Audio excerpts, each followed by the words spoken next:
Eu quero convidar aqui o pastor Carlos. Pastor Carlos, ele vai fazer uma parte da apresentação dele. Sei que nós fomos praticamente jovem, adolescente, né, na Igreja Batista de Fontinha, juntamente com a sua esposa Ana Luz. E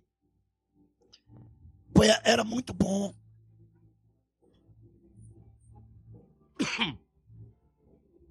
Aquele grupo de jovens que brincava, se interagiam, mas também faziam evangelismo, fazia a obra de Deus. Desse grupo, desse jovem, praticamente todos hoje são pastores. O único que quis ser cobrador de ônibus foi Totó.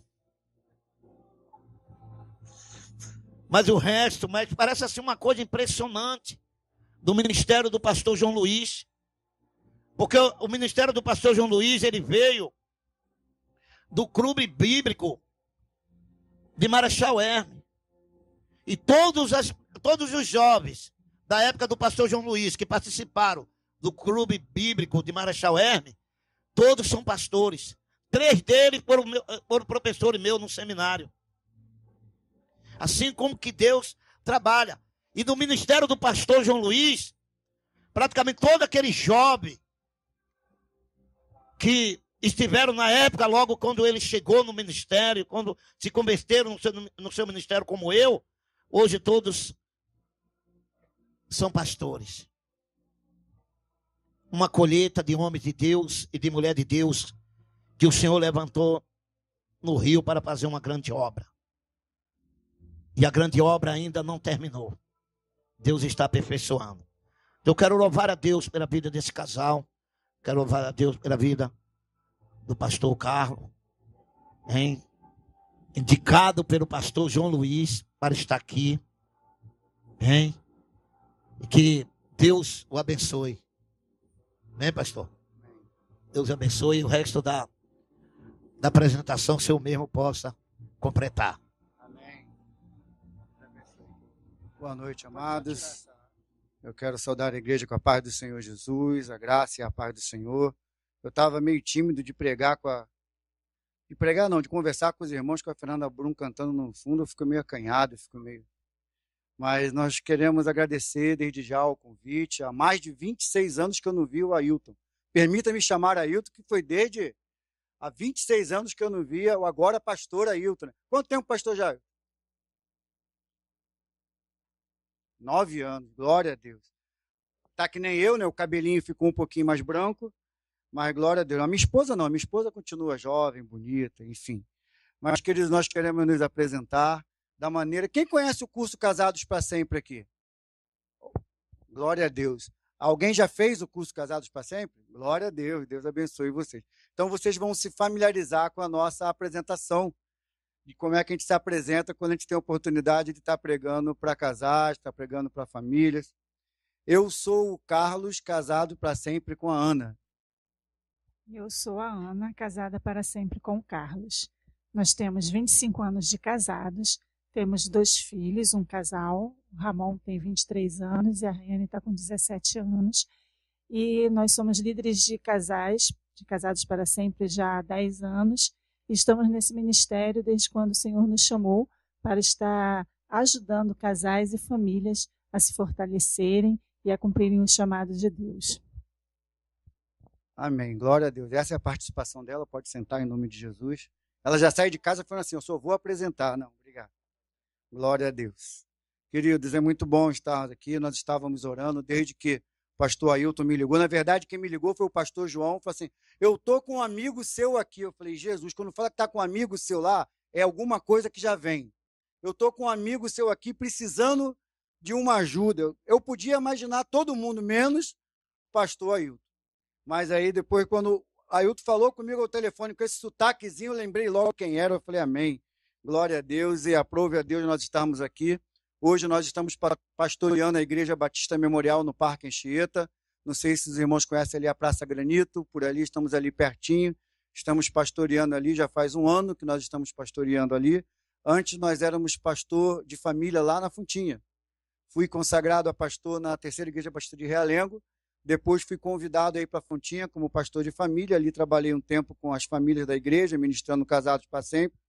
E depois o Senhor nos chamou lá para Anchieta, onde estamos até agora. Quando a gente se coloca a vida no altar do Senhor, busca o Senhor vai levando a gente. Hoje nós estamos em Anchieta, amanhã cabe ao Senhor estar dando direcionamento em nossas vidas. Mas nós queríamos nessa noite estar conversando. Eu não vou pregar sozinho, vocês vão me ajudar. Primeiro que eu não vou pregar, nós vamos conversar sobre família. Nós vamos conversar sobre casamento. Uma das coisas que mais o pastor Ailton falou comigo no telefone foi o seguinte: pastor Carlos não vai ter filho.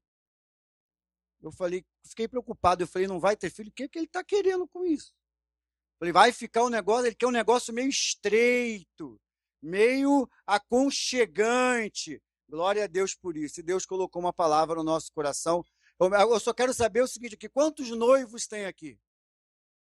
Eu ouvi o pessoal falar que tinha, quantos noivos tem aqui? Um casal só de noivos? Isso. O resto, todo mundo é casado? Glória a Deus, aleluia. Só tem que algumas horas eu tenho que segurar um pouquinho, porque tudo tem o seu tempo, já diz a palavra. Então, nós vamos, antes de nós começarmos propriamente dito, eu gostaria de trazer um vídeo. Na verdade, é um louvor. Eu queria que você prestasse atenção Aleluia. Na letra dessa música. Quantos creem no Deus da família? Eu vou tentar remir o tempo aqui, devido já à hora, até porque ninguém jantou ainda e está todo... Quando você vai pregar antes do pessoal jantar, é complicado. Fica todo mundo olhando para a tua cara, parece que todo mundo fala assim, não demora que eu estou com fome. E eu sei que tem irmãos que estão com fome, eu sei disso. Queridos, quando nós falamos de crer no Deus da família, de acreditar no Deus da família, a nossa palavra hoje vai ser, eu não vou pedir para você ler, mas eu gostaria... Amém. Eu gostaria que você ouvisse o texto de Lucas, capítulo 8, dos versículos 40 a 42, depois de 49 a 55. Nesse texto é a narrativa do milagre da cura da filha de Jairo. Quantos conhecem esse texto? Um texto que fala sobre um milagre na família.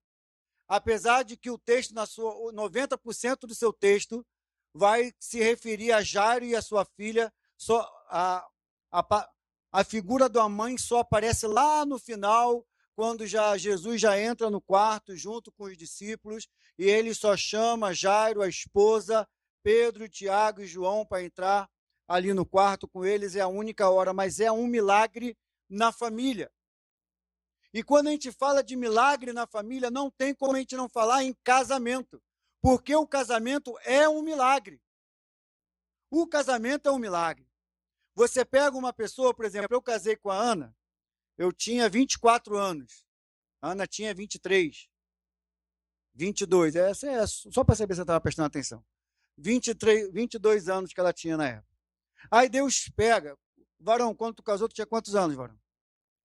28, tinha quantos anos, varão? 27, vou pegar eles dois que é melhor. 28 e 27 anos. Aí Deus pega ele com 28 anos, cheio de mania, cheio de trejeitos, cheio de costumes, e bota ele debaixo do mesmo teto, no mesmo lar com ela com 27 anos. Também trazendo uma outra criação, também trazendo outros costumes, também trazendo outro tipo de maneira de ser. E aí acontece aqueles probleminhas básicos que às vezes a gente acha que é bobeira, mas quando a gente vê casais com problemas com isso. Porque o milagre começa no dia do casamento. No dia do casamento, todo mundo bonitão, todo mundo daquele jeito, seja no cartório, seja na igreja. Eu nunca vi ninguém largado para o casamento. Todo mundo vai daquele jeito. Parece até o pastor Ailton assim, rapaz, todo na gravata, daquele jeito, todo bonitão, fica lá na frente. Tem uns que quando a varoa entra pela igreja, começa a chorar. Não sei se alguém aqui chorou, não foi o meu caso. Mas chorou, varão? Do jeito que tu coçou a testa aí, chorou, conheço, rapaz. Aí começa, aí acaba a festa. Acaba a festa, você vai para casa, vai para a lua de mel, começa aquele negócio todo, muito glória a Deus, aleluia. Aí, quando você chega em casa depois, começa as coisas. Aí, aqueles 28 anos que você teve sozinho, aqueles 27, não é isso? Que você teve sozinha, começa a florescer. Aí começa a aparecer aquelas coisas assim, que só acontecem lá em casa, na casa de vocês, não acontece. Por exemplo, aquela toalha molhada em cima da cama, só acontece lá em casa. Às vezes você foi criado o tempo todo a não deixar a toalha molhada em cima da cama. E ele foi criado o quê? Ele vinha, se enxugava, deixava a toalha em cima da cama, que depois vinha a mãe dele, pegava a toalha e lá. Nessa hora, assim, quando eu costumo, essa parte da palestra, pastor, tu começa a dar uma dorzinha aqui do lado. Quando eu vejo que as pessoas começam a fazer assim, acho que é o cotovelo que esbarra às vezes, aí começa nessa parte. Toalha molhada em cima da cama só acontece lá em casa, na sua casa não acontece, eu sei que isso não acontece. O cara foi acostumado a deixar a toalha molhada em cima da cama. E ela não suporta a toalha molhada em cima da cama. Ela foi criada o quê? Quando acaba de tomar banho, pendura a toalha lá direitinho, para não dar cheiro de... Eu nunca vi molhado ter cheiro, mas elas dizem que tem, que é para não dar cheiro de molhado. Outra coisa que parece bobeira, mas dá problema. Quer ver só? Pasta de dente. Como é que você... Meu Deus, não vou não. Como é que você foi criado a tua vida toda a apertar a pasta de dente no meio? Você vai lá, pega a pasta de dente de qualquer jeito e bota lá na sua escova de dente. Aí vem a sua varoa, que foi acostumada há 27 anos a ter um cuidado minucioso de enrolar a pasta de dente ali no final para que ela fique... É uma maneira econômica. Aí começa o problema. Mas como que você aperta a pasta de dente no meio? Ué, ninguém nunca reclamou, minha mãe nunca reclamou de nada. Isso só aconteceu lá em casa, na sua casa não acontece isso. Outro tipo de problema. O varão chegava do futebol, eu chegava lá do vôlei, da corrida, da onde quer, da academia, ele chega, tira a roupa e deixava lá no quarto, no chão, deixava pendurado. O meu problema com a Ana, quando nós casamos, foi que a Ana falou que ia tirar todos os cabides lá de casa. Porque eu chegava e ia pendurando as roupas na maçaneta das portas. Aí ela disse, aqui em casa eu vou tirar os cabides do guarda-roupa. Eu vou tirar porque não adianta, você vai pendurando as roupas em qualquer lugar por aí. Aí depois eu entendi que eu não podia fazer mais aquilo. Mas tem as pessoas que às vezes têm esse costume, ou ela ou ele, chega, vai deixando a roupa de qualquer jeito em tudo que é lugar. Aí tem roupa no sofá, tem roupa na cozinha, tem roupa em cima da máquina de lavar, tem roupa... Uma vez a Ana falou para mim assim também, eu vou tirar a tampa do cesto. Aquele cesto de botar roupa. Porque eu, Carlos José, eu não botava a roupa dentro do cesto. Eu chegava e... Para mim já estava bom. Para mim já estava bom eu chegar e botar a roupa ali. Antigamente era na maçaneta. Aí eu comecei a botar em cima do cesto. Já houve reclamação no Procon também, que não era em cima do cesto, era dentro do cesto. Hoje aprendi, né? 25 anos depois. Mas, querido, a gente pensa que isso é brincadeira, mas não é. Às vezes é nesse início que começa a dar problema. Porque aí vem aquelas perguntas assim, mas por que você faz isso? Aí o outro responde, porque minha mãe nunca reclamou. Aí o outro responde, então tu casa com a tua mãe. Então por que você não casou com a tua mãe? Por exemplo, eu tenho, só acontece também comigo, a impressão que eu tenho é que eu vou arrebentar isso aqui. Só acontece comigo também, não acontece com os irmãos, do seguinte, se eu botar a minha comida, eu acho que não tem o mesmo gosto quando a Ana põe. Também, varão? Pensei que era só eu que tinha isso. A Ana, às vezes eu fico sentado, aí espero ela botar, porque é um jeito de carinho, eu sei que isso é psicológico. A comida é a mesma, o gosto é o mesmo, mas eu gosto que a minha esposa põe a comida para mim. A gente já tomou bronca, nós já levamos bronca de casais, que já teve casais que não entendeu isso. Mas isso é um absurdo. Você fica sentado, ela tem que botar a sua comida. Isso não pode, você tem 2 pernas, tem 2 braços. Eu falei, graças a Deus que eu não casei contigo, eu casei com a Ana. Graças a Deus. Irmãos, tem hora que tem que ser assim.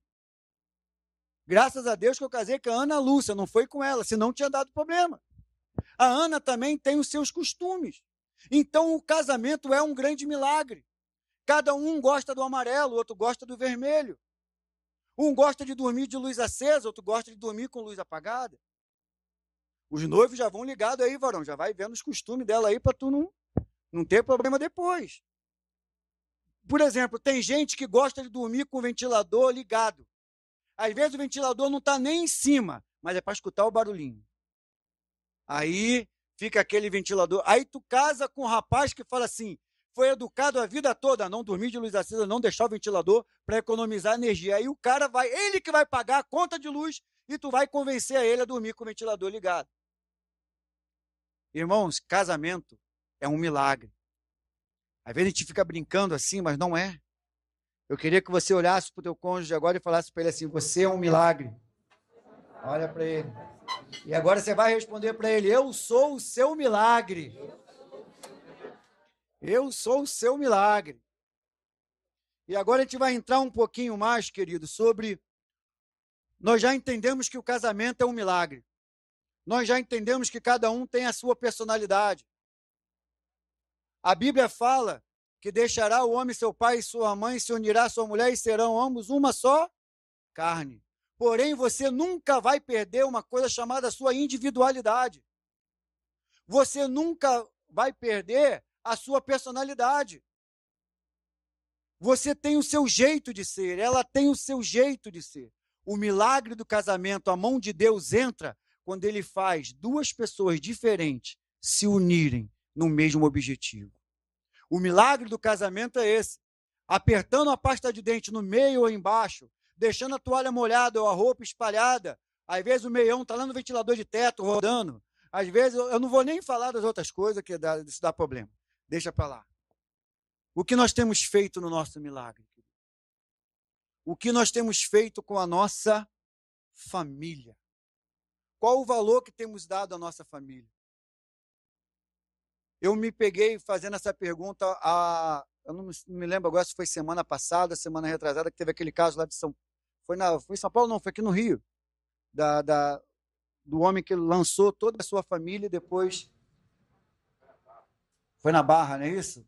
Uma tragédia, querido. Uma tragédia. Você consegue, assim, quando eu parei, a gente que trabalha com família, eu fiquei pensando assim, o que levou esse homem a fazer isso? É lógico que a gente entende que tem no mundo espiritual os demônios que influenciam, que fazem com que as pessoas tomem alguns tipos de atitude, mas às vezes tem mania também de colocar tudo na culpa do demônio, tudo na culpa de Deus, onde na verdade a Bíblia nos ensina que aquilo que nós plantamos, nós vamos colher. Às vezes nós tomamos atitudes erradas, fazemos coisas erradas e queremos botar na conta depois, desculpa o linguajar bem direto, queremos botar na conta do demônio, então na conta de Deus. Ah, Deus proverá, Deus vai prover o que tu fez de errado, com a consciência que estava fazendo errado. Queridos, nós precisamos cuidar da nossa família, cuidar do nosso milagre. Porque muita gente criticou aquele homem, muita gente criticou aquela família, mas quantas das vezes nós nos vemos em situações desesperadoras? Nos vemos em situações onde não conseguimos lidar com as dificuldades. E quando a gente vê em Jairo, voltando para o texto, a gente vê que Jairo era um dos principais da sinagoga, diz o texto. E Jairo, para ele tomar aquela atitude de ir até Jesus, Jairo teve que priorizar a sua família. E quando Jairo priorizou a família, Jairo abriu mão de tudo que ele era. Jairo sabia que quando ele foi até Jesus e falou, Jesus, eu preciso que o senhor vá até minha casa, minha filha está muito enferma. Aquele homem sabia que por ele ser um dos principais da sinagoga, como diz o texto, seria um caminho sem volta. Ele poderia ter a filha dele curada, a fé dele era para isso, mas ele sabia que no seu cotidiano, na sua vida secular, ele iria sofrer todo tipo de represália. Jairo deu prioridade à sua família. O que Jairo fez publicamente é que muitos de nós temos dificuldade de fazer. E às vezes, por ter dificuldade, chegamos ao ponto que aquele homem chegou. Qual é a nossa principal dificuldade? Principalmente dentro do meio evangélico, a gente tem uma grande dificuldade: assumir que temos problema. Assumir que temos alguma dificuldade dentro do nosso casamento, dentro do nosso milagre, como está falando. Às vezes você chega para um casal e fala assim: você quer participar do curso Casados para Sempre? Você quer participar do encontro de casais? Não, eu estou bem, meu casamento não tem problema, não preciso dessas coisas, não. Geralmente a pessoa que fala isso é que mais está precisando, porque ela está em fuga. Tem pessoas que preferem se esconder atrás de uma santidade, preferem se esconder atrás de uma perfeição, do que assumir: eu tenho problema, eu tenho uma dificuldade, ou eu preciso de ajuda. Independente do que vai acontecer depois, eu preciso da intervenção de Deus no meu casamento, na minha família. Eu preciso que o meu milagre seja restaurado. E Jairo teve que tomar 3 atitudes para conseguir o seu milagre. A primeira atitude que Jairo teve foi a coragem. Queridos, vai ter hora no teu casamento, na tua família, ou no teu noivado, no teu planejamento familiar, que você vai ter que ter coragem para assumir a tua dificuldade, ou coragem para assumir o seu erro, ou coragem para chegar para o teu pastor, para o teu líder e dizer: olha, eu preciso de ajuda. Até mesmo coragem de chegar para Deus e dizer: Senhor, eu preciso de ajuda. A primeira atitude de Jairo foi a coragem. A segunda foi a perseverança. Jairo foi um homem perseverante. Eu e você, como chefe de família, a gente precisa entender isso. Nós precisamos de perseverança. Quando que veio a perseverança com isso? Jairo estava ali falando com o Senhor já tinha dito que ia à casa de Jairo, já estavam caminhando à casa de Jairo quando ele recebe a pior notícia que um pai poderia receber. A pior notícia que uma família pode receber nessas circunstâncias: a tua filha está morta. A sua filha morreu. O texto diz que Jesus chega para ele e fala: não temas, crê somente. Persistência, perseverança, não desistir. A terceira atitude de Jairo foi a fé. Jairo creu no poder de Deus. Eu e você, como chefe de família, como homem, como sacerdote na sua casa, vai chegar momento no nosso casamento que a gente vai precisar tomar uma atitude de fé. Uma atitude, como diz lá em 1 Coríntios 13:13. A fé, a esperança e o amor. Vai ter momentos no nosso casamento, na nossa caminhada. Como eu falei, é muito legal no dia do casamento, as fotos, o bolo, os presentes, aquele negócio todo, é bom a lua de mel. Depois começa a história lá de se adaptar, da toalha molhada, da pasta de dente, de tudo aquilo, da roupa pendurada onde não deve. Mas vai ter momentos na nossa caminhada, vai ter momentos na nossa família que a gente vai ter que tomar atitude de fé. E atitude de fé, às vezes, você vai ter que crer no que você não está vendo. Você vai ter que tomar posse do que você ainda não tem. Jesus chegou para ele: não temas, crê somente. E Jairo, teve fé e continuou a sua caminhada, perseverança. Até aqui a figura de Jairo está tranquila.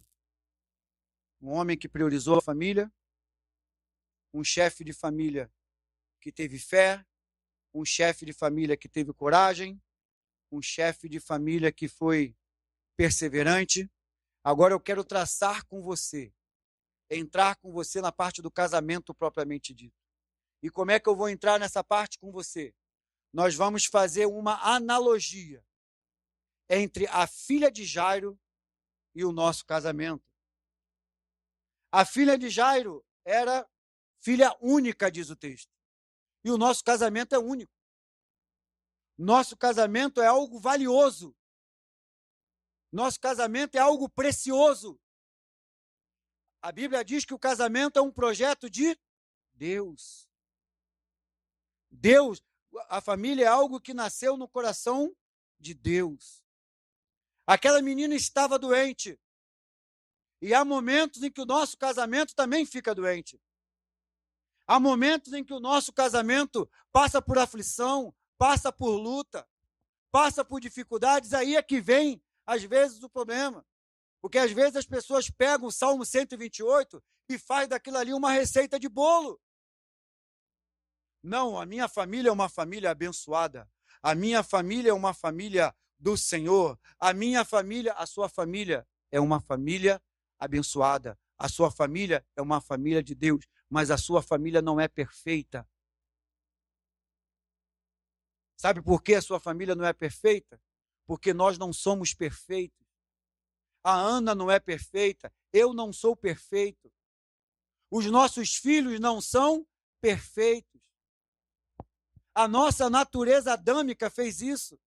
A nossa natureza pecaminosa fez isso. E nós precisamos entender que muitas das vezes o nosso casamento ele está doente. Não, pastor, não, eu não aceito isso. Então a gente precisa mudar a Bíblia. Que na Bíblia diz o quê? No mundo tereis, mas tende, eu venci o mundo. Então o casamento abençoado, o casamento de pessoas felizes também fica doente. Também enfrenta batalhas. Há momentos até que o casamento morre. Há momentos em que o casamento está aparentemente morto. Quando é que o casamento está aparentemente morto? Quando acaba o diálogo, quando acaba o respeito. Às vezes você olha para aquele casamento e fala assim, o casamento está morto. Lembra da filha de Jairo? Não incomode mais o mestre, a tua filha está morta. Deixa eu rapidamente te dar um testemunho que o pastor, tem que acostumar a chamar o Ailton de pastor. E o pastor Ailton não sabe que ele saiu de lá antes disso. Eu casei na Fontinha, o pastor João Luiz foi que fez o nosso casamento, nós casamos lá. E o nosso casamento é... Amém, glória a Deus. Obrigado, Deus te abençoe. Viu? Nosso casamento estava uma bênção, já tínhamos o nosso primeiro filho, e eu não vigiei, e nosso casamento teve a primeira separação.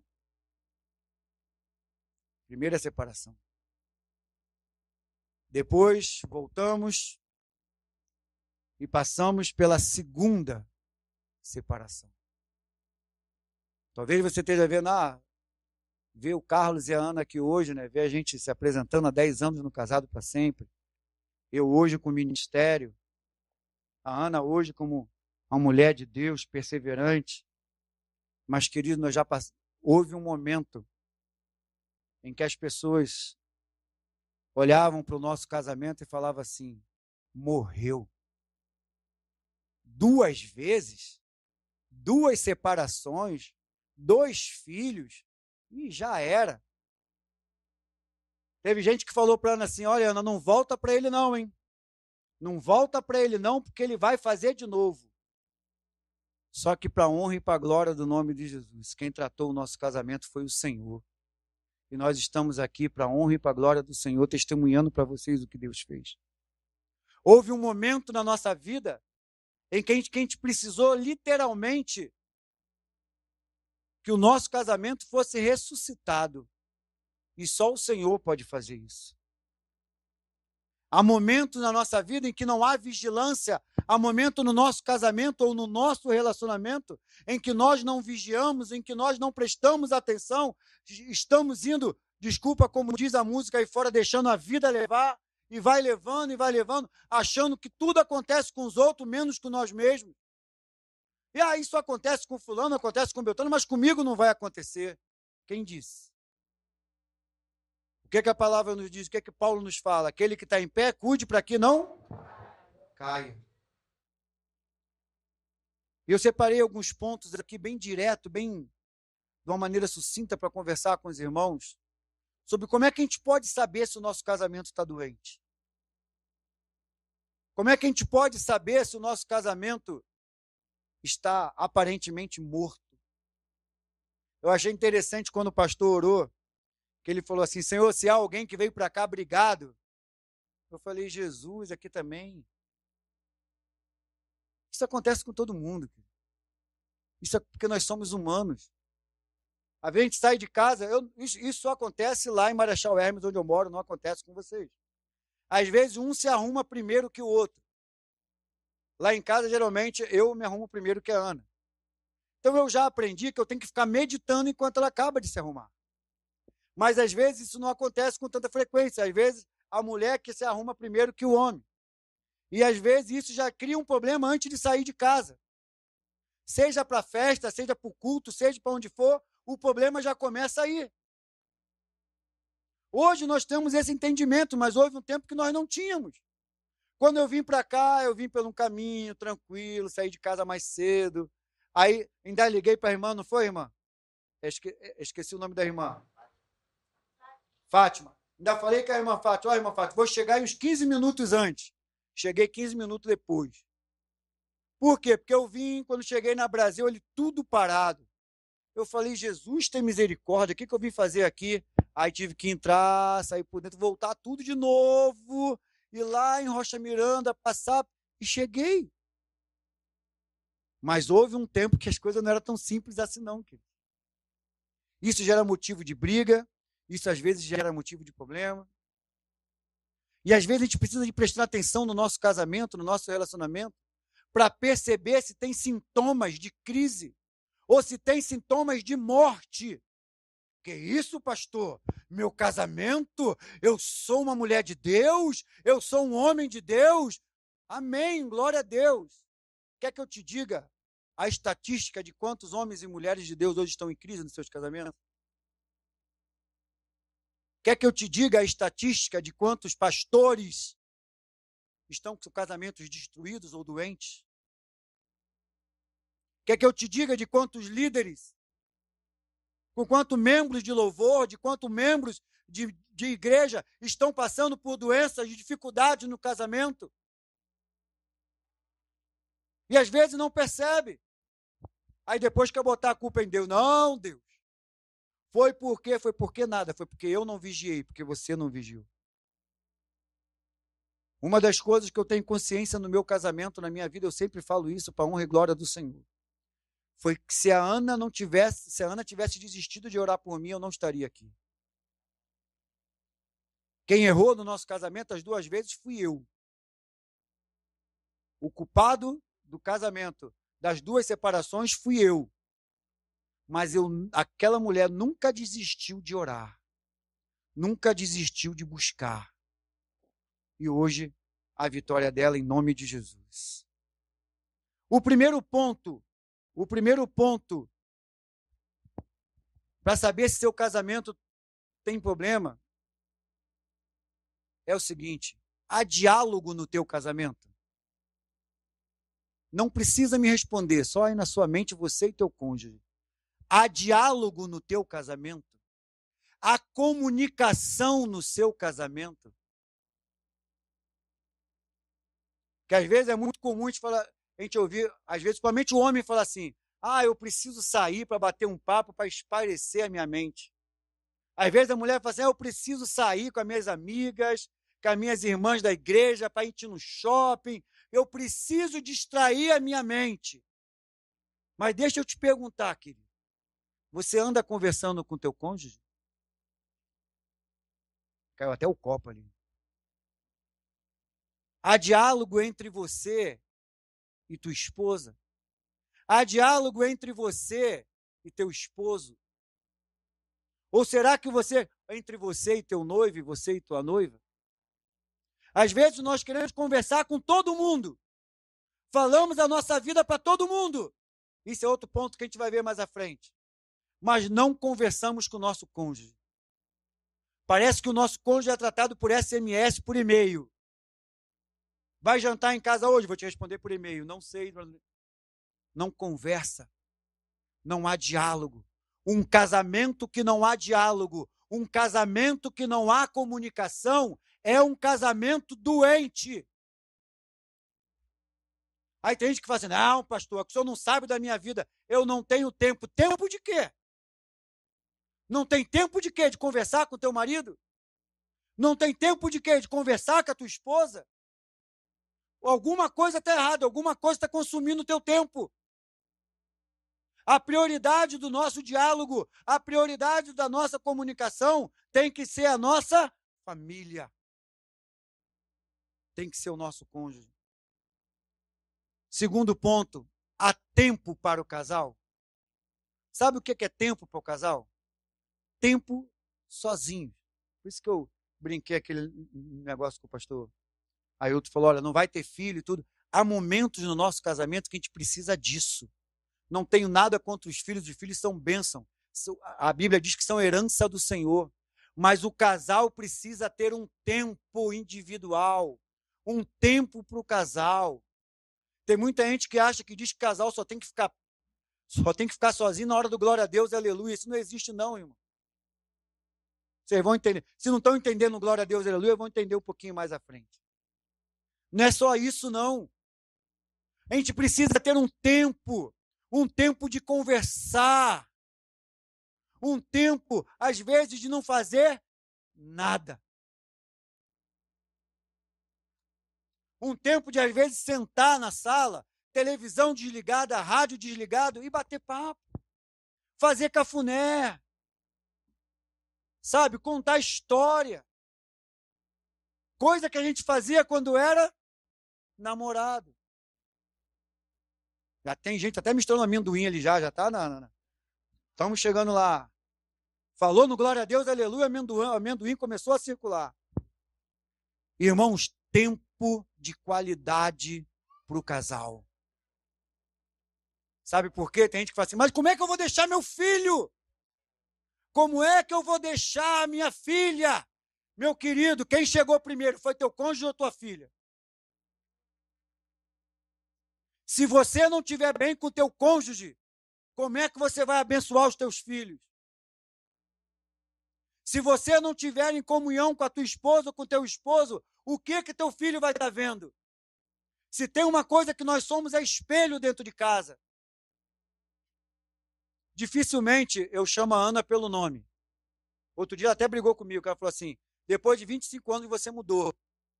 Que eu chamo ela de amor, o tempo todo, amor, amor, às vezes quando está em público assim e tal, aí eu chamo de Ana.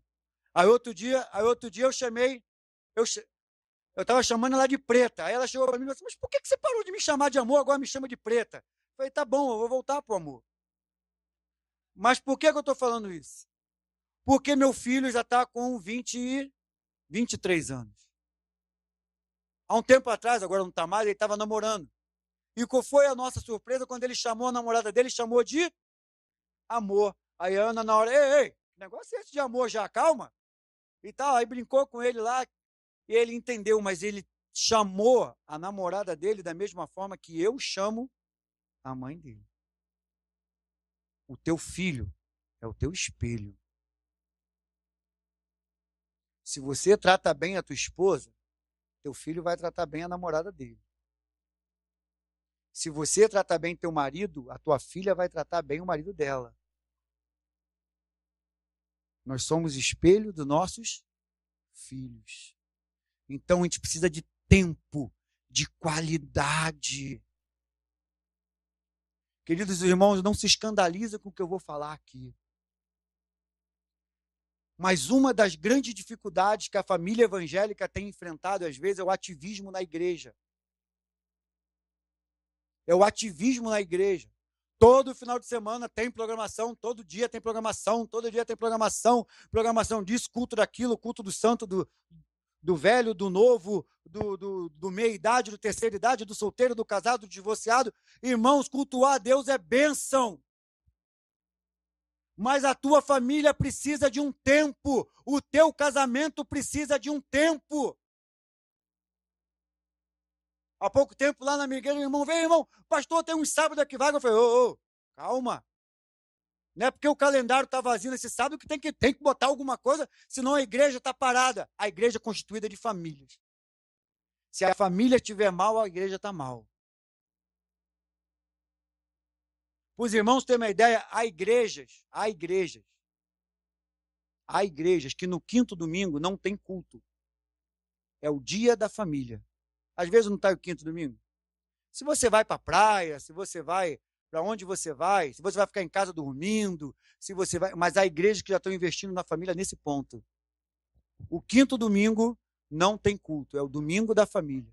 Aí o cara junta o sábado, domingo, viaja, vai para algum lugar, vai curtir alguma coisa, mas é o tempo da família. Uma vez eu ouvi uma reclamação de uma irmã que era irmã de oração. Irmã do glória a Deus, aleluia, no sentido literal da coisa. E é bom que seja. Feliz o homem que tem uma mulher de oração. Mas o grande problema é que quando chegava a noite, o varão queria conversar, ou queria ter uma conversa um tanto mais íntima com a varoa ajoelhava para orar. E orava. E orava. E orava. E orava. E continuava orando. E o varão lá, coitado, esperando, às vezes ele até dormia e acordava daquele jeito depois. Irmãos, sabe qual foi? Está ali a minha esposa que não me deixa mentir. A primeira pergunta que fizeram no meu concílio foi o seguinte: pastor, se um dia o senhor tiver que escolher entre seu ministério e sua família, o que o senhor vai escolher? Foi a primeira pergunta do meu concílio. Sabe qual foi a minha resposta? Eu vou escolher a minha família. Que o meu primeiro ministério é a minha família. Não adianta eu estar bem no púlpito se eu não estou bem em casa. Tempo para o casal é investir no casamento. É ter tempo livre de não fazer nada. Mas quer estar aí no ativismo o tempo todo, e muitos casais evangélicos têm enfrentado problemas por causa disso. Falta de tempo. Terceiro ponto, há acordo no teu casamento. Outra coisa que o pastor orou, há perdão no seu casamento. Porque sabe qual é a nossa tendência humana? A nossa tendência humana é o seguinte: para mim, eu quero misericórdia, mas para o outro, eu quero justiça. Não é a nossa natureza humana? Quando sou eu quero misericórdia. Ah, Senhor, tem misericórdia de mim. Ah, Senhor, eu errei. Senhor, perdão. Mas quando é o nosso cônjuge que é, ah, Senhor, mostra ela, queima ela, Senhor. Faz, Senhor, mostra para ela.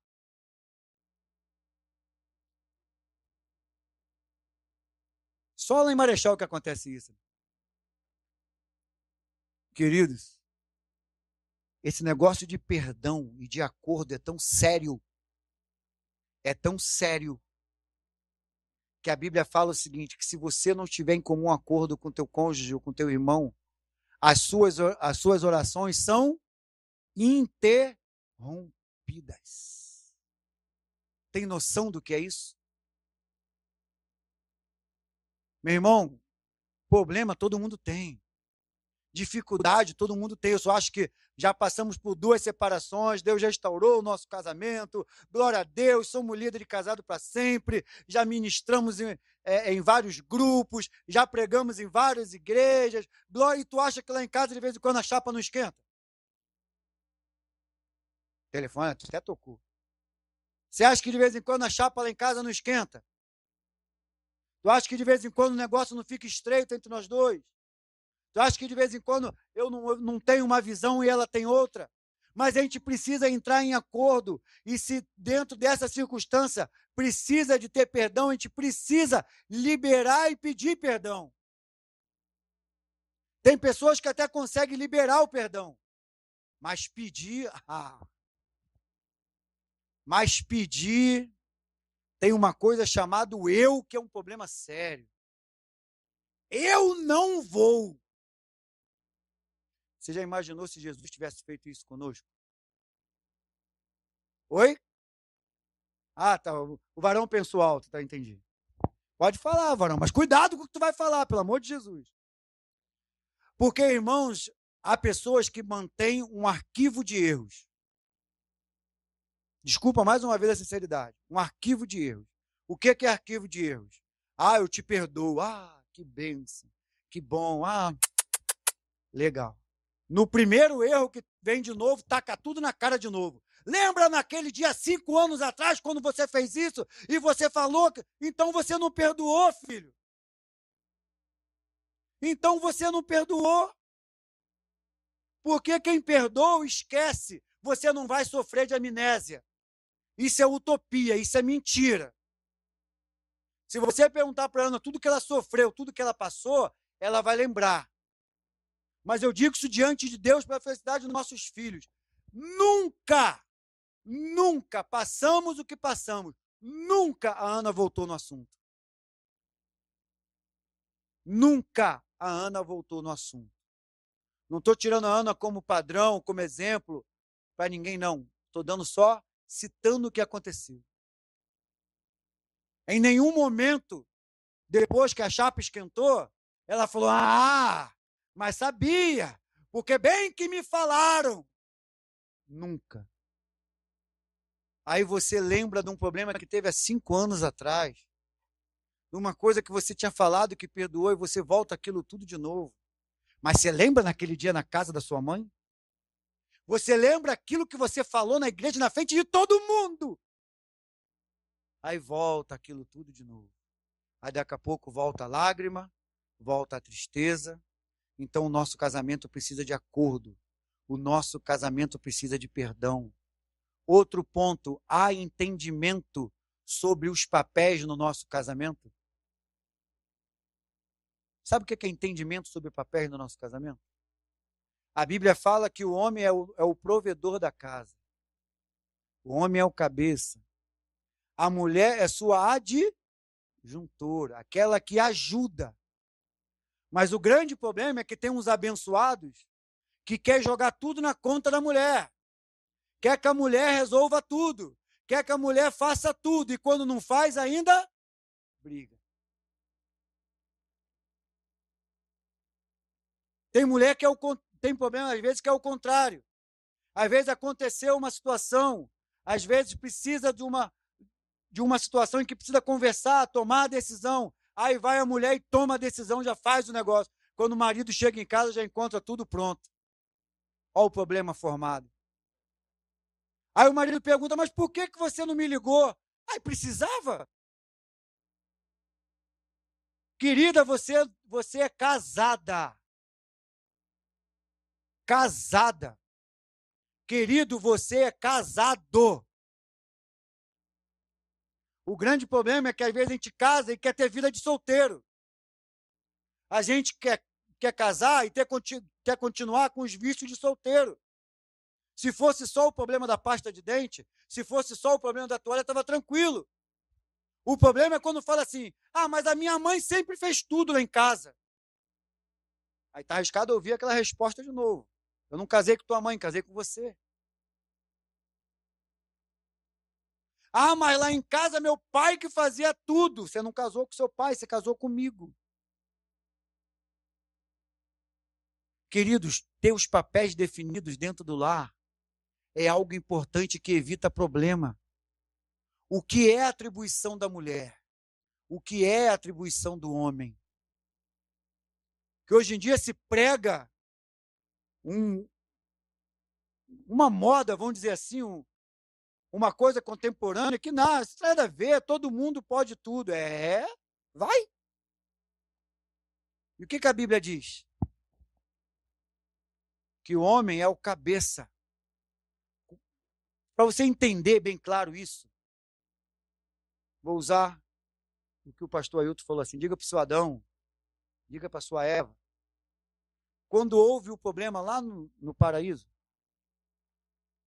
Eva que deu a fruta para Adão, não foi? Mas na hora que Deus chamou, quem é que Deus chamou? Deus chamou Adão, Deus não chamou a Eva. A responsabilidade da tua casa é tua, varão. Não põe na conta da tua mulher aquilo que é da tua responsabilidade. Isso é inversão de papéis. Se Eva errou, se Eva não errou, isso é outro problema. Mas na hora que Deus chamou foi Adão. Deus não chamou a Eva. Aí Adão vai e dá aquela resposta famosa. Senhor, a mulher que tu me deste, aí já é outro problema. Papéis. A cumplicidade dentro do teu casamento. Sabe o que é cumplicidade?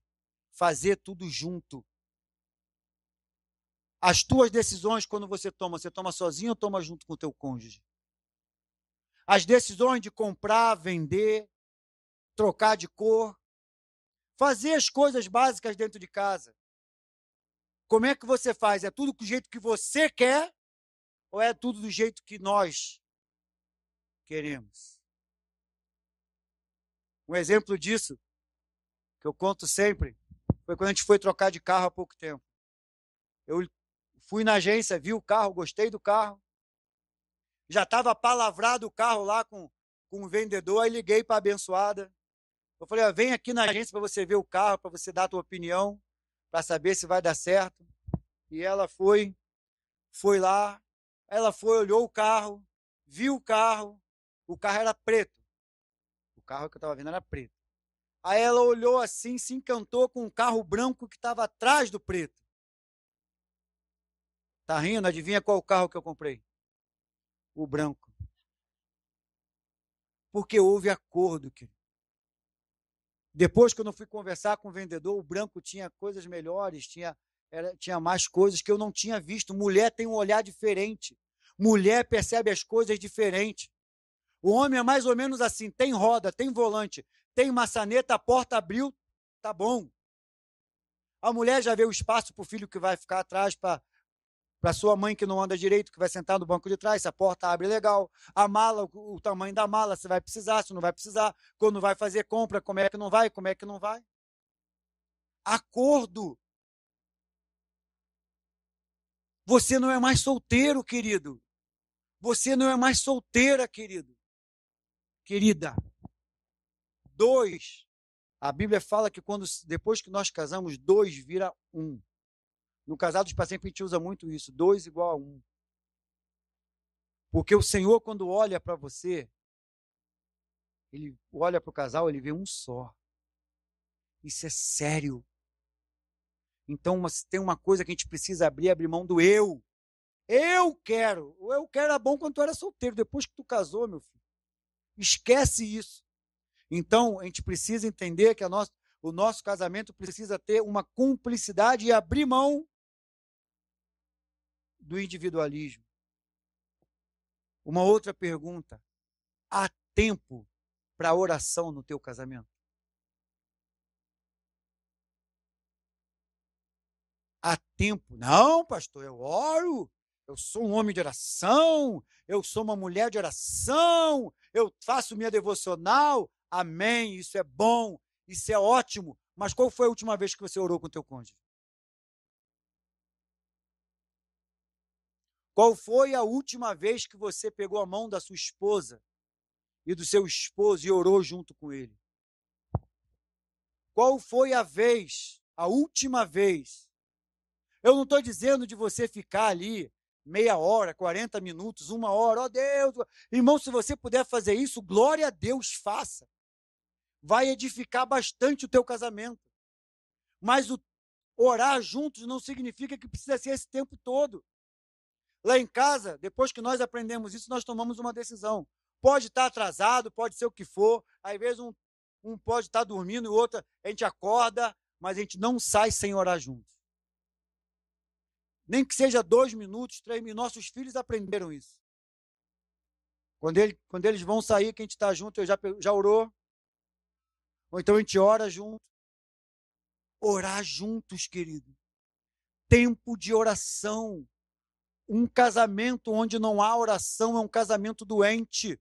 Ah, pastor, mas eu tenho a minha oração. Eu sou um homem fervoroso. Eu sou uma mulher fervorosa. Amém. Mas vai chegar um momento em que que nós precisamos um fortificar o outro. Há momentos que a gente precisa um interceder pelo outro. E, querido, não há momento mais íntimo do que você participar da oração de alguém. Do que você está participando. Não é aquela oração assim, Senhor, em nome de Jesus. Eu venho te pedir, Senhor, que o Senhor possa dar um jeito, Senhor, nesse meu marido. Ah, Senhor, cuida dele. Senhor, que ele possa trabalhar mais, que ele possa tomar mais banho, que ele possa isso, fazer a barba. Ah, Deus, muda ele. Também nem aquela oração, ah, Senhor, abençoa essa mulher, Pai. Que ela possa cozinhar melhor, Senhor. Que ela possa passar melhor as roupas, Senhor. Oh, Deus, que ela seja, Senhor, isso, aquilo, outro. Isso não é oração, isso é acusação. Querido. Isso não é oração, isso é acusação. Orar juntos é você orar por algo que seja em comum aos dois. Um casamento onde não há oração é um casamento doente. A oração em família. Não precisa me responder em voz alta, só pensa. Quantos aqui têm filhos? Tem filhos? Quantos aqui têm filhos? Qual foi a última vez que você orou com teus filhos? Ou qual foi a última vez que teu filho viu você orando com a tua esposa? Ou com ele? Casamento doente não tem oração. Sabe por que a gente não consegue orar? A gente não consegue. Casamento precisa de oração em conjunto, em família. Agora a parte que todo mundo estava esperando. A intimidade no teu casamento. Aí você vai falar, claro, pastor.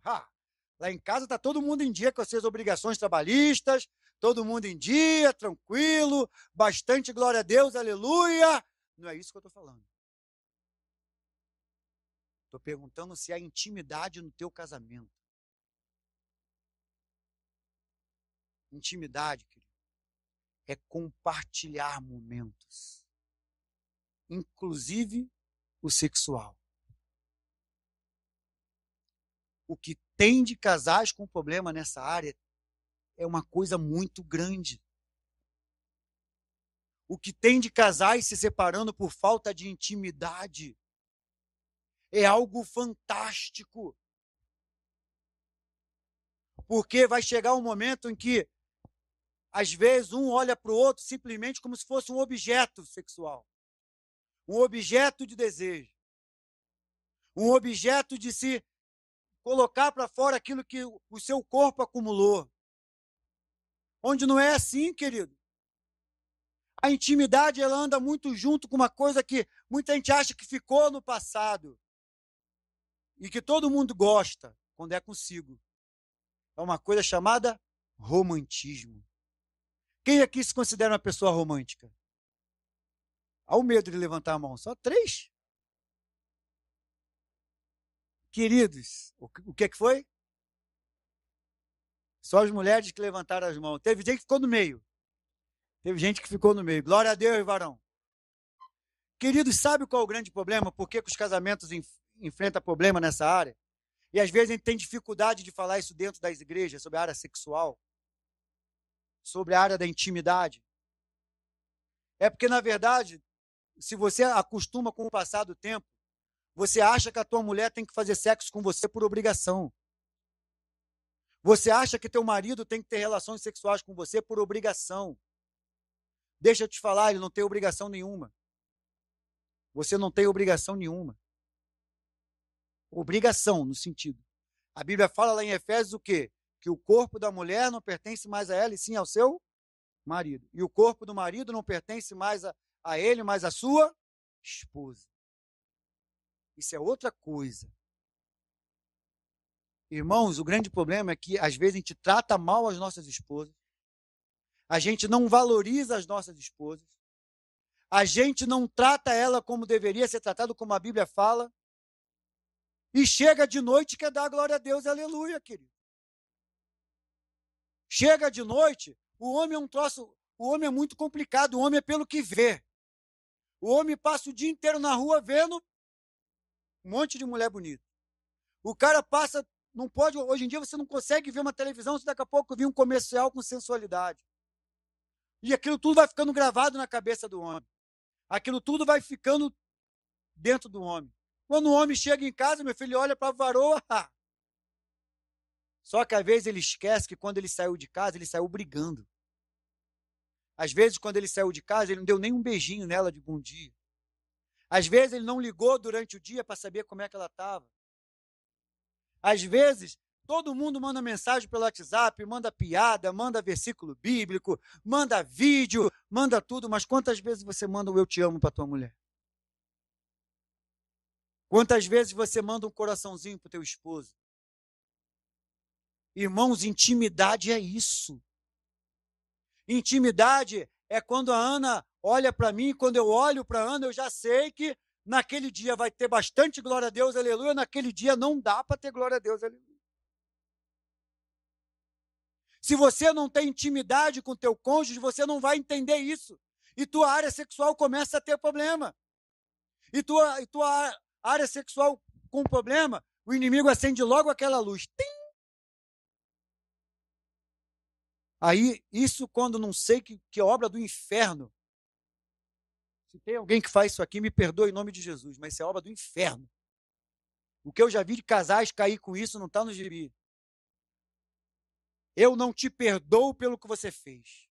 Você vai ficar de castigo 2 semanas sem glória a Deus, aleluia. Você vai ficar 1 mês, não me procura durante 1 mês. Aí o inimigo fala, é? Bom, era a brecha que eu precisava. Aí o cara chega no trabalho, aquela mulher que nunca falou com ele, nunca olhou para ele, nunca brincou com ele. Bom dia, meu amor, você está bem? Poxa, você está diferente, o que está acontecendo? Você está com algum problema? Aí se a gente não vigia, começa aquela frase, não, é que eu estou com problema com minha mulher e tal. Aí daqui a pouco você está contando a tua vida para ela, olha a brecha formada. Ou vice-versa. Quando a gente tem intimidade, a gente só de olhar um para o outro, a gente já sabe quando está propício ou não. Também não é você só tratar a tua esposa bem quando você quer, meu filho, que não ela vai entender. Tu nunca liga para casa, nunca manda um recadinho. No dia tu manda 3, a mulher já vai pensar logo. Quando chegar em casa, ele vai vir daquele jeito.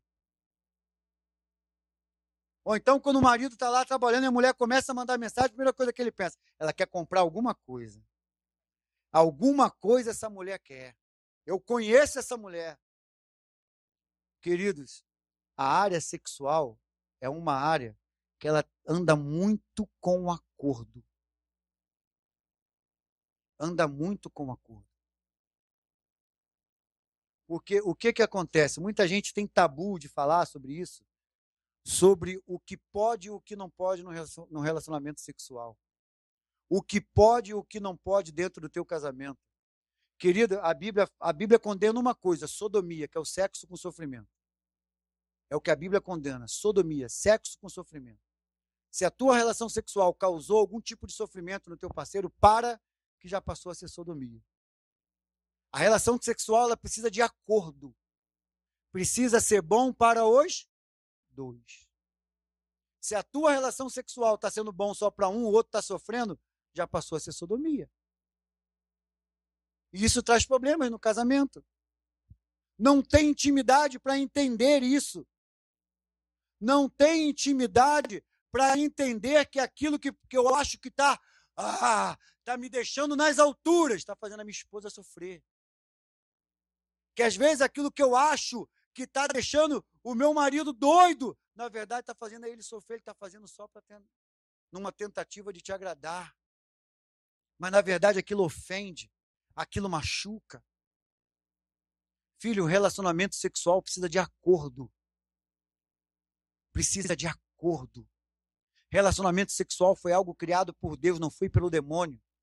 Pastor Silas Malafaia que usa uma frase muito interessante, que tem gente que pensa que na hora de criar o sexo, Deus virou a cara e disse para o demônio, vai, faz aí que eu não quero nem ver. Não foi isso não. Sexo foi dado por Deus para a gente usufruir depois do casamento. Glória a Deus, aleluia. Depois do casamento, com um acordo, com amor, com intimidade. Você quer ver uma coisa? Nós éramos românticos. Aqueles que não são mais, mas eu ainda me considero um homem romântico. Quando a gente namorava, olha que eu vou perguntar, hein? Quando vocês eram namorados, ele mandava bilhetinho para você? Mandava muitos, né? Ela mandava bilhetinho para você? Mandava, né? Que beleza. Quando ele ia na sua casa para te namorar, como é que ele ia? Todo largado ou ia todo lindo? Olha a observação dela, todo lindo. E quando você ia lá encontrar com ela, como é que ela estava? Toda impecável. Quando você ia lá, varão, como é que ela estava quando você ia encontrar com ela? Toda? E ele estava todo bonito. Se eu perguntar, todo mundo vai falar isso. Aí depois casa. Aí esquece dessa parte. Aí acha porque está casado, porque já espreme a pasta de dente de qualquer jeito, porque a toalha já ficou lá, porque tudo daquele jeito, a mulher anda de qualquer jeito, vai dormir de qualquer jeito. A mesma coisa é o cara. Vai dormir com a camisa do Botafogo, com o short do Botafogo, com o meião do Botafogo. Eu estou falando isso porque eu sou botafoguense, irmão. Mas aí o que é que a mulher, meu Deus, como, varão? A mulher é a mesma coisa. Aquele cabelo que fica vendo o sol brilhar o tempo todo. Aquele negócio todo, não se cuida. Varão, precisa disso. Eu duvido que quando você era namorado, que você se apresentava assim para o seu namorado. Por que quando é casado agora ficou desse jeito? Isso passa pela intimidade, querido. Isso passa pelo relacionamento sexual. Tem casais que chegam assim e falam assim, não, apaga essa luz que eu não quero que você me veja. Filho, se ele não te ver, quem é que vai te ver?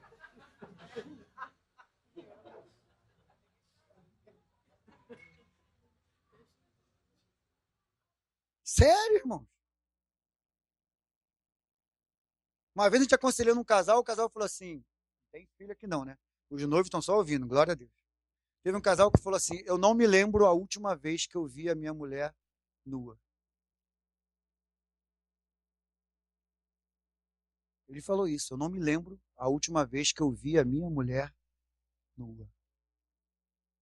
Isso é falta de intimidade. Porque quando você tem intimidade, você não tem nada que esconder. Quando a gente tem intimidade, quando há amor, você ama. É lógico que eu não vou nem perguntar se naquele... Eu vou usar o meu exemplo. Quando eu casei com a Ana, eu era magrinho, não tinha essa barriguinha. Quando eu casei com a Ana, eu jogava bola.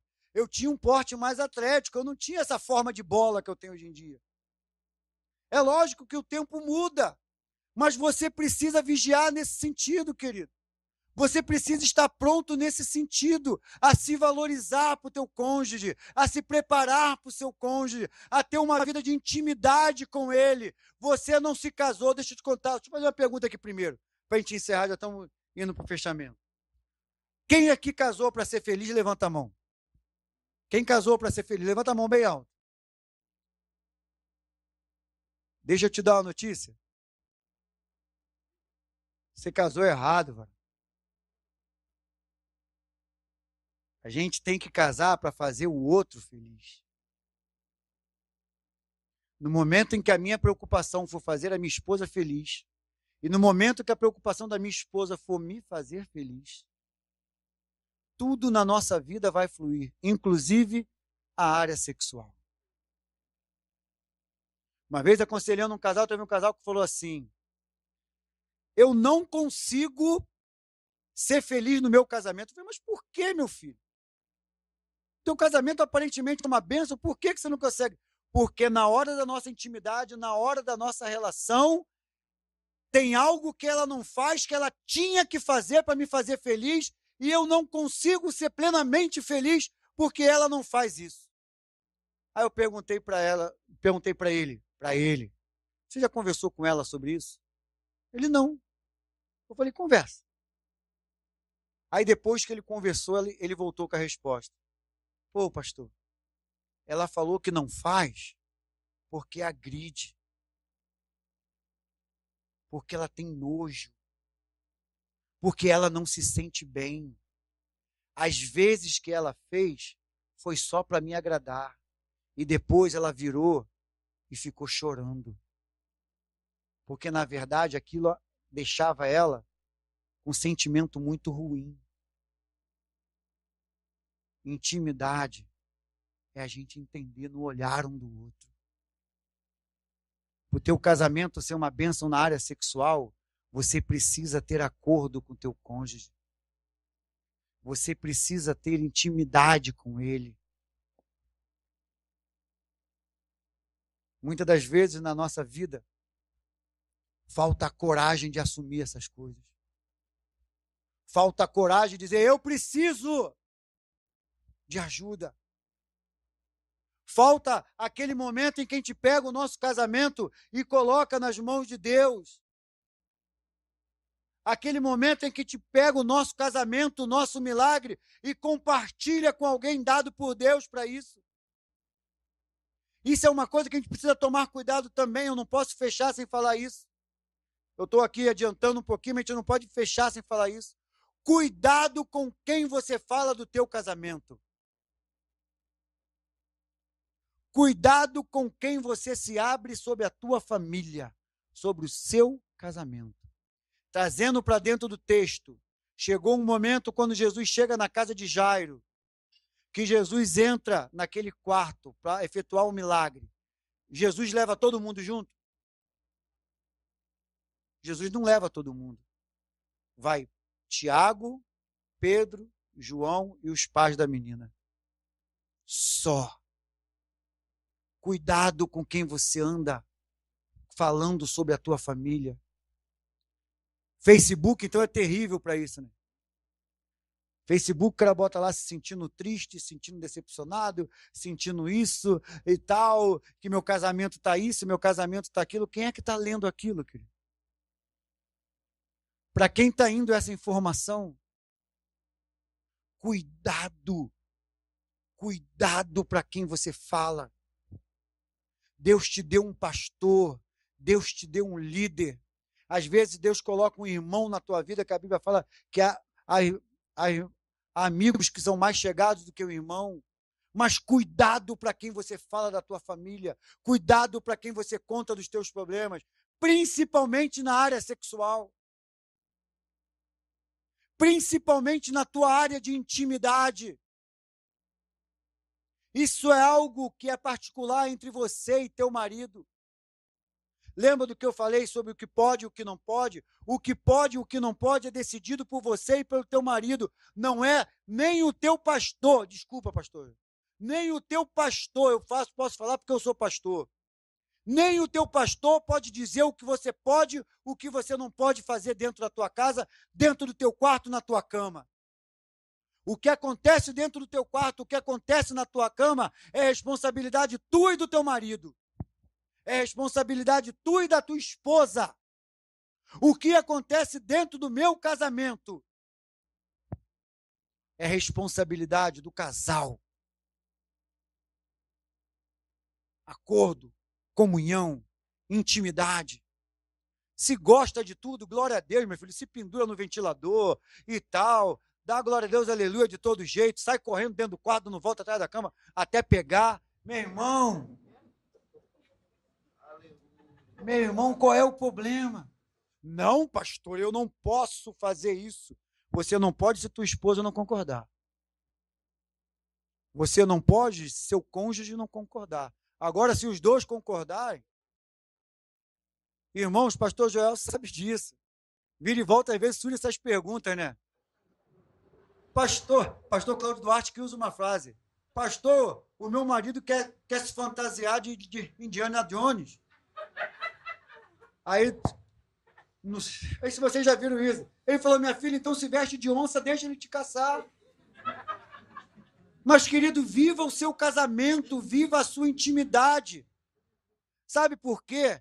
Tudo que vem de Deus te traz paz.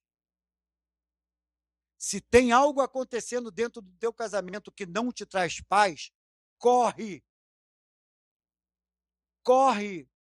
Se tem alguma coisa dentro do teu casamento que não está te trazendo paz, corre. Minha filha, hoje você vai ser a Mulher Maravilha, eu vou ser o Batman. A mulher chega para o Super-Homem, dá um tempo, Batman, hoje não tem nada. Hoje não tem Mulher Maravilha, hoje não tem Mulher Gato, hoje não tem nada. E você precisa entender que você vai ter que guardar a tua capinha de Batman e ficar quietinho. E ficar quietinho. As mesmas coisas, às vezes a mulher chega em casa e tal, já está vestida de Mulher Maravilha. E o Super-Homem está de folga.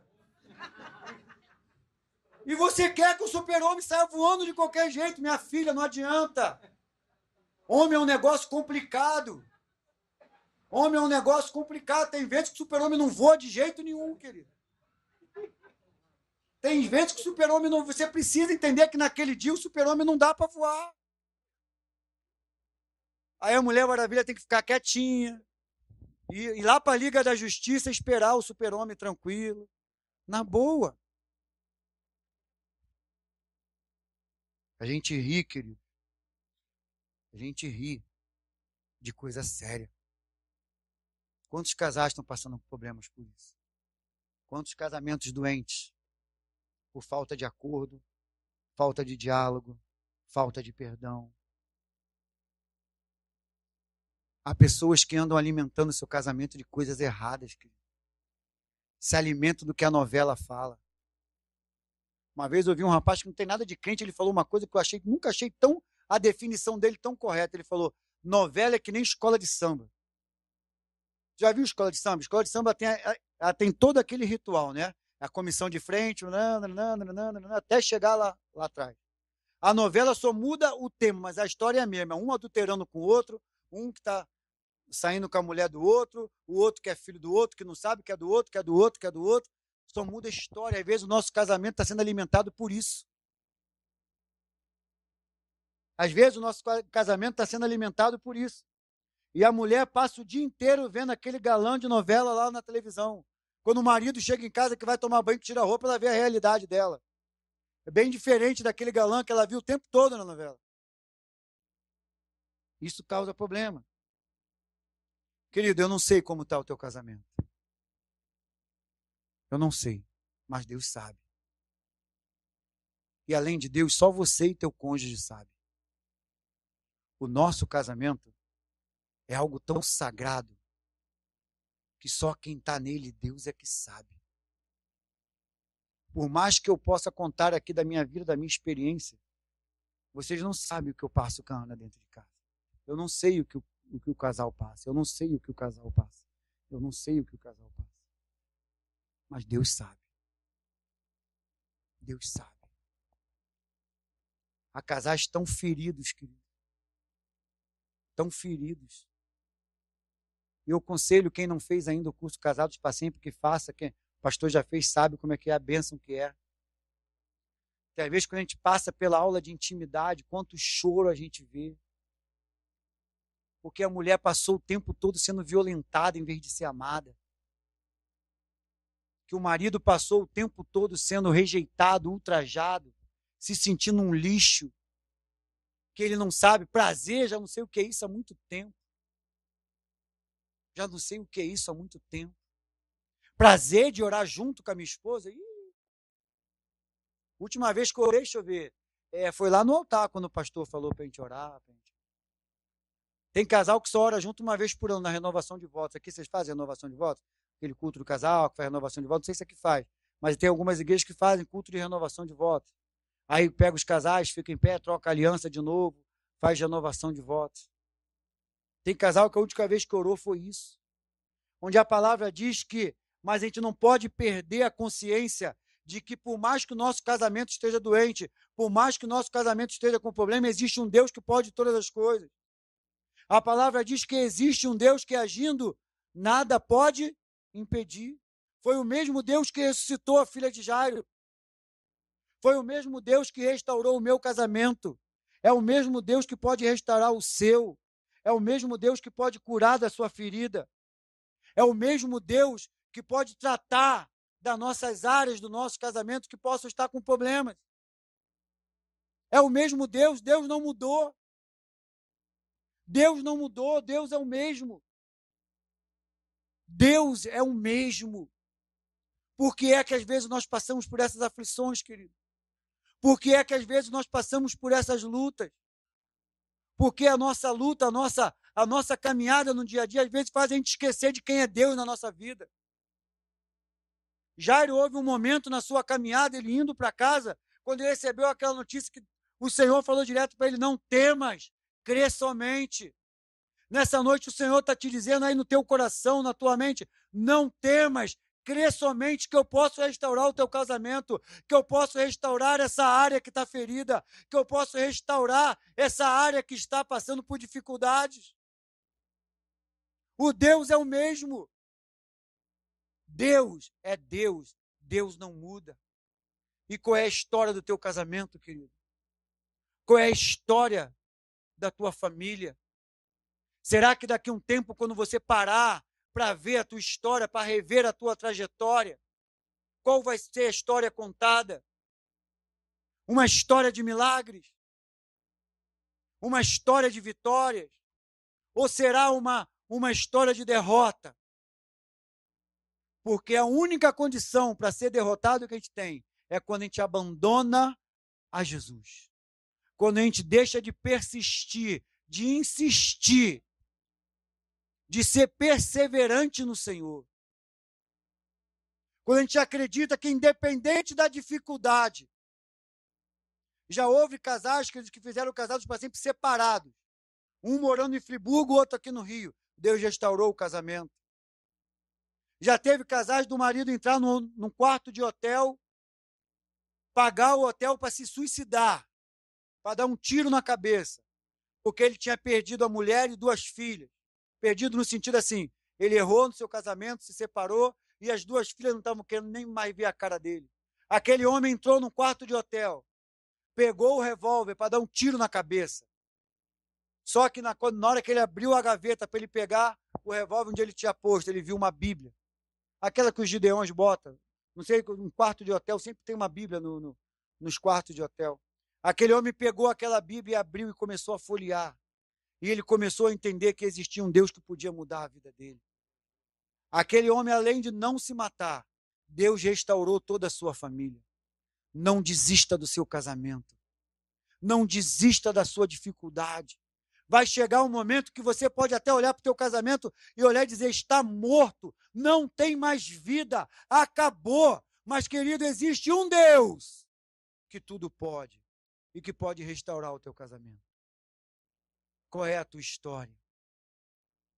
Qual é a tua lembrança do teu casamento? Eu costumo dizer que lembranças, às vezes, são que nem cicatriz.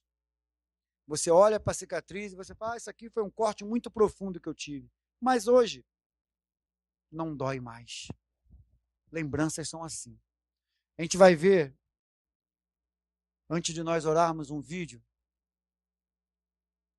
que fala sobre a história do nosso casamento. Eu gostaria que você prestasse bastante atenção nesse vídeo.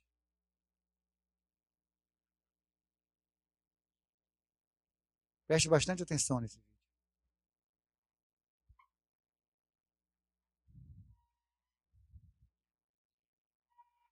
Olha bem no olho dele. Primeiro, olha como ele está bonito para você nessa noite, já viu? Olha só como ele está bonito, como ela está bonita para você. Isso. Você... Ih, Jesus. Como é que para aqui?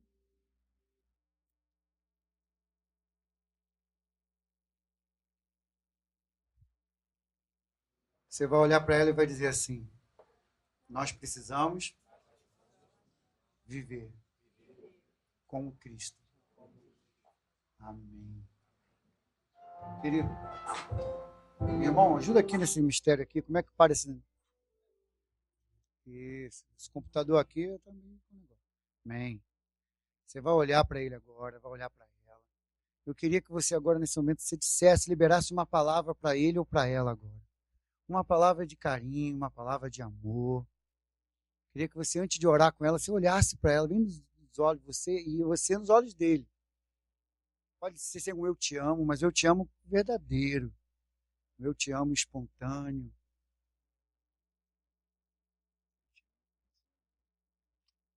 Agora pode dar aquele beijinho antes de orar. Pode beijar, isso não é pecado não, irmão. É tua mulher, é tua noiva. Noivo pode, beijar pode.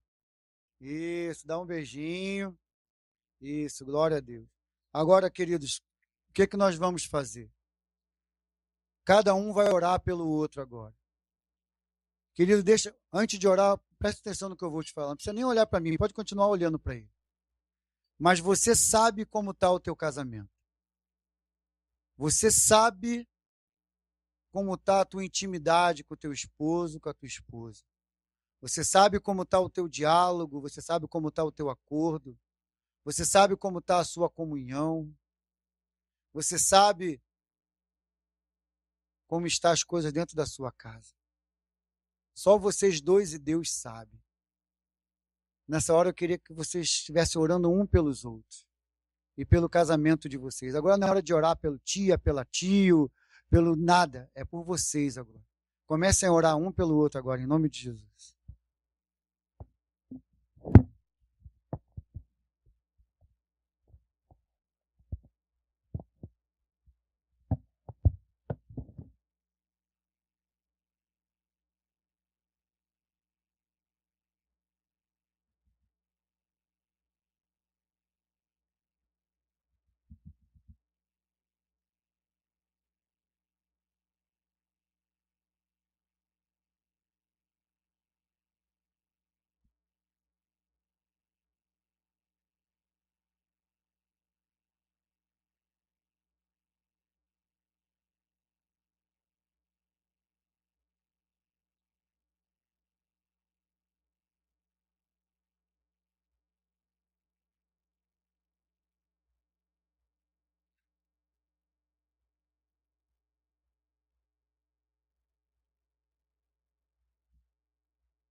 Aleluia.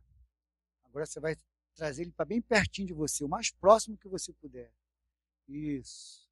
Não tem ninguém olhando, você é casado e você é noivo, aleluia. Então traz ele bem pertinho de você agora, bem pertinho. Pai, em nome de Jesus. Senhor, nós estamos diante da tua presença, Pai. Senhor, nessa noite o Senhor nos confrontou, Pai, sobre o nosso casamento, sobre o nosso milagre. Pai, nós vimos tantas áreas do nosso casamento, tantas áreas da nossa vida conjugal, Pai, que porventura possa estar com algum tipo de problema, com algum tipo de dificuldade. Mas, Pai, nessa noite nós colocamos no teu altar, Pai. Colocamos os nossos casamentos, as nossas lutas, as nossas dificuldades diante do teu altar. Pai, tu és, Senhor, o Deus do impossível. Tu és o Deus todo-poderoso, Senhor dos senhores, Deus forte, Pai da eternidade, príncipe da paz. É no teu altar que colocamos as nossas vidas. É no teu altar que colocamos os nossos casamentos, ó Pai. Pedindo, Senhor, que o Senhor possa restaurar, pedindo que o Senhor possa guardar, pedindo, Deus, que o Senhor possa, Deus, realmente operar um milagre, Senhor, dentro de cada lar aqui representado. Senhor, o Senhor sabe o milagre que nós precisamos. O Senhor sabe o milagre que nós almejamos. O Senhor sabe o milagre que cada casal precisa. Pai, em nome de Jesus, Pai, de acordo com a tua vontade, Pai, atende o desejo dos nossos corações, Pai. O Senhor sabe a nossa necessidade. O Senhor sabe a luta que enfrentamos.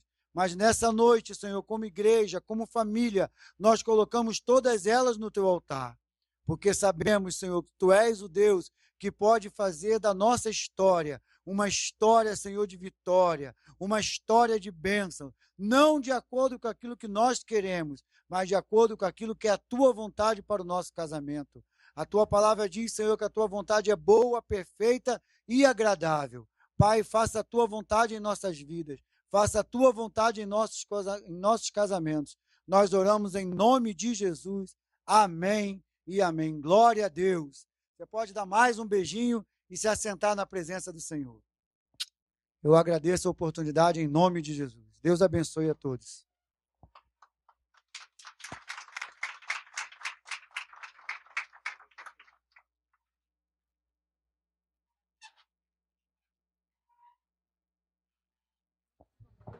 Boa noite a todos. A paz do Senhor. Paz do Senhor. Amém? Eu não estava no script não, né? Mas o pastor Ailton nos deu uma responsabilidade. Falou para a gente ficar à vontade aqui e falar mais 1 hora, né? Então vamos começar. Brincadeira. Como nós não estávamos aqui combinado nada, só de pedir a varoa para me ajudar aqui no mistério. E enquanto ela está vendo o negócio aqui, eu gostaria que você chegasse mais para cá, por favor, para todo mundo te ver. Eu sou o evangelista Vitor Hugo, da Assembleia de Deus Ministério da Fé. Meu pastor presidente é o pastor Luciano Soares. Está aqui a minha esposa, Esther Teles, que me ama e eu a amo muito. Eu não sou do tipo do cara romântico, né? Mas eu gostaria de dizer que o nosso casamento foi algo e é algo de Deus, porque no dia 20 de maio de 2014, meu pastor me mandou para o estado de Tocantins, disse que eu ficaria lá somente 1 mês. E eu fiquei 1 mês e mais alguns meses lá. E assumi a congregação lá. Eu vim para o Rio de Janeiro no dia 18 de novembro de 2014 com o propósito de passar o final de ano com a minha família, na igreja. Eu conheci no dia 18 de novembro de 2014 essa pessoa que está aqui do meu lado, que hoje é minha esposa. À primeira vista, não me interessei por ela e nem ela por mim. Mas no dia 20 de novembro, na quinta-feira, houve o primeiro contato. Eu dei a paz do Senhor para ela, e ela sorriu para mim e me deu a paz do Senhor. Eu tentei puxar uma conversa e veio o primeiro fora, de muitos que eu levei. E eu passei do dia 20 de novembro até o dia 3 de dezembro de 2014, ouvindo ela dizer que não havia se interessado por mim. Ouvindo ela dizer que eu era um cara nojento. No dia 4 de dezembro, aconteceu o primeiro beijo. E nós começamos a namorar no dia 4 de dezembro de 2014. No dia 8 de dezembro de 2014, num domingo, o pai dela organizou um almoço no restaurante onde servia peixe. Eu odeio peixe. Mas comi para agradar. Comi para agradar. No dia 8 de dezembro de 2014, ficou oficial o nosso namoro. No dia 24 de dezembro, nós noivamos. E foi um noivado abençoado. Um noivado que teve muitas brigas, um noivado que teve algumas discussões. Nós quase nos separamos várias vezes, mas nós conseguimos vencer essas desavenças por 9 meses. No dia 18 de setembro de 2015, nós nos casamos no civil. No dia 31 de outubro do mesmo ano de 2015, nós nos casamos no religioso. Eu estou falando isso tudo para você conhecer um pouco da nossa história. Eu quero dizer que eu nunca cantei essa música para você, eu vou cantar agora. Vou cantar na capela mesmo. Tentar, né? Me ajude aí quem souber. Quando te encontrei, Algo mudou em mim, eu sei. Não dá pra explicar esse meu jeito de amar. Você é tudo que eu sonhei. Tudo que um dia imaginei na poesia da canção. Quero tocar o teu coração, quero te abraçar, quero te amar, sem correr o risco de você não me aceitar. O perfume deste amor está pairando no ar. Este amor é como um vento a me tocar. Quando eu olho nos teus olhos, vejo a luz do teu olhar. Este brilho a me guiar. O perfume deste amor está pairando no ar. Este amor é como um vento a me tocar. Quando eu olho nos teus olhos, vejo a luz do teu olhar. Este brilho a me guiar. Você é mais do que eu queria, é tudo que eu sonhei um dia. Eu não me canso de dizer que esses versos que eu componho são todos feitos pra você. Chora não, te amo.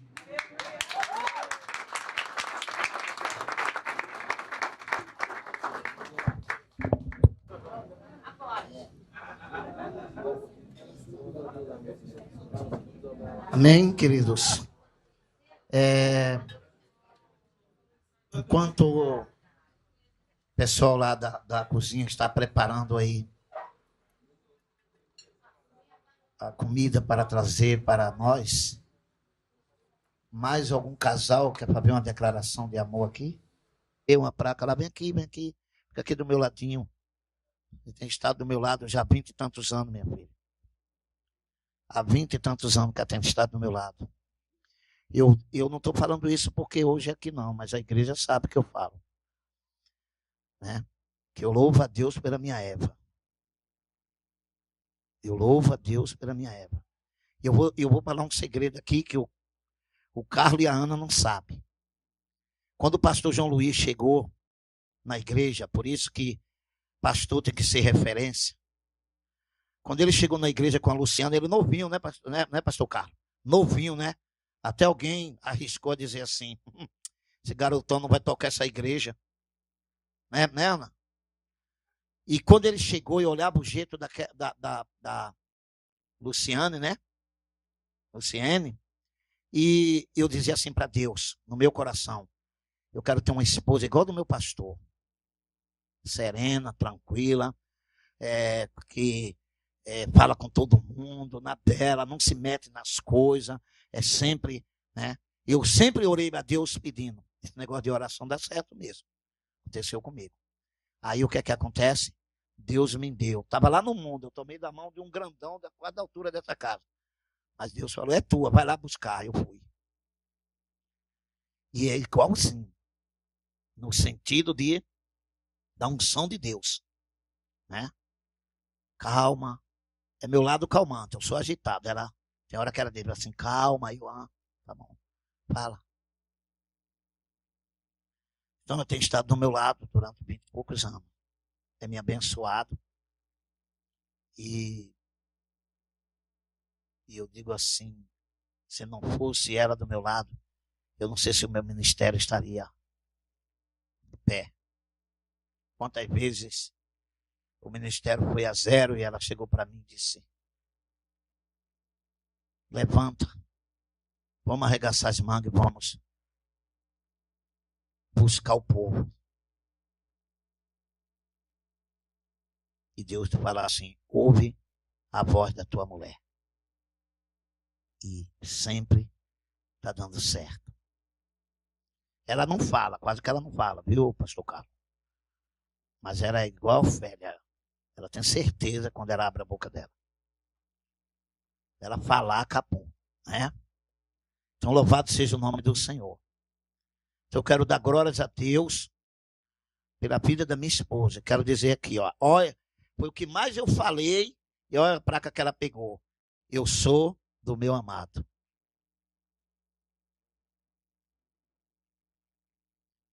E a minha amada é minha.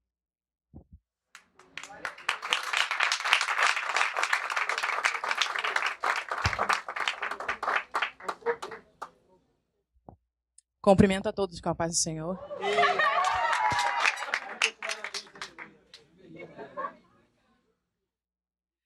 Eu também não li a placa quando eu fui lá, mas eu vou contar rapidinho a história. Eu sou muito feliz que eu sou casada com ele 2 vezes.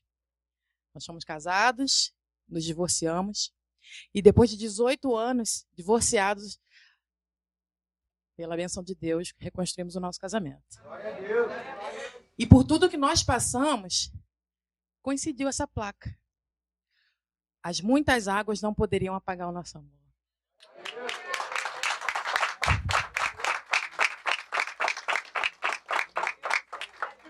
Muito obrigada pela oportunidade. Vai, Super-Homem. Eu cumprimento a igreja capaz de Jesus Cristo, amém, amado? Te amo não somente pelo que és, mas sim pelo que sou quando estou ao seu lado.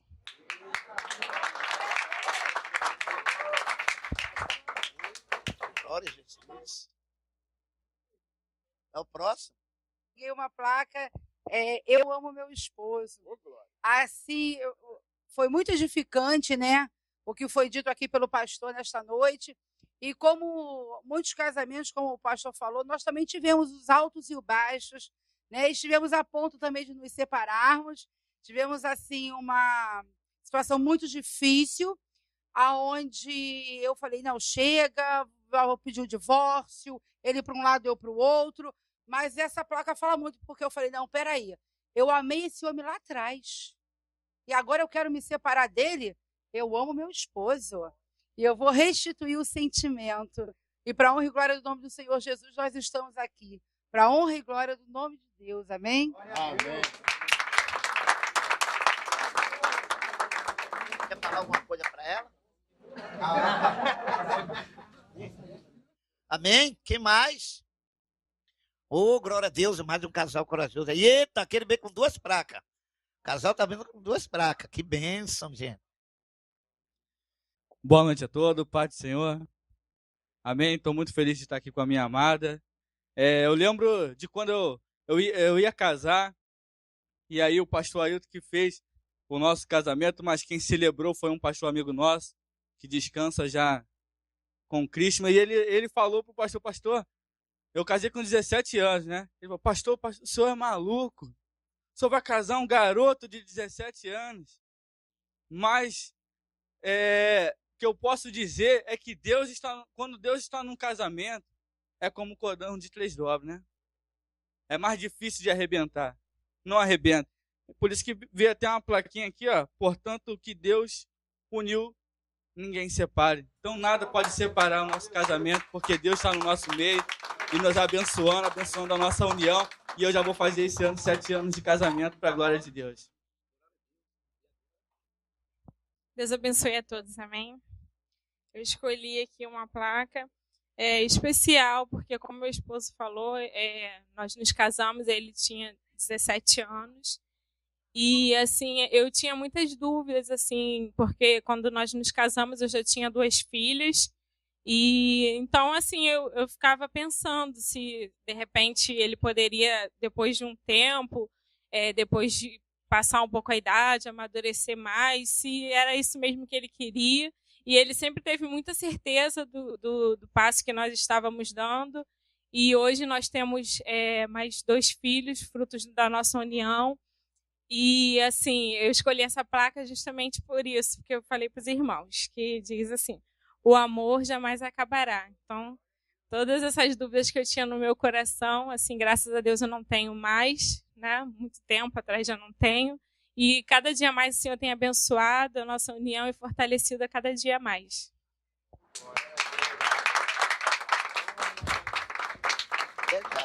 Já, faltou um beijo. Tem mais pessoa com plaquinha aí?